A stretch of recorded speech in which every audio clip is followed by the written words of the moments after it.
is up, you guys? So I woke up late today, 1:23 right now, just got out of the shower, about to start the day.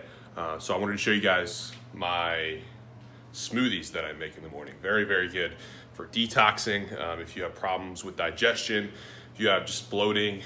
All right, guys, so detox smoothie, we've got almond milk, we've got blueberries, we've got strawberries. These are just all the ingredients, organic wheatgrass, we've got collagen protein. This is really good stuff. I've actually noticed a significant difference after starting collagen. Like I said, I used to do whey, but I noticed a significant difference after I started with collagen, just in my hair, softer hair. Detox smoothie, this is exactly what we put in it every single day. I always drink one of these a day to get detox. I feel great afterwards.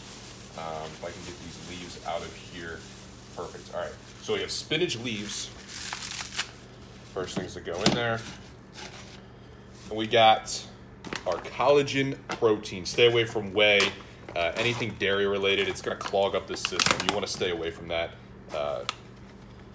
You can try soy, but in my opinion, collagen's better.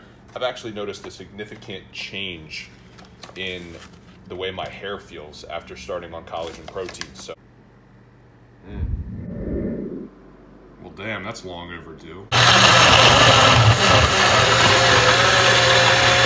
Doesn't look that good, doesn't look that appealing, but I'm about to try it.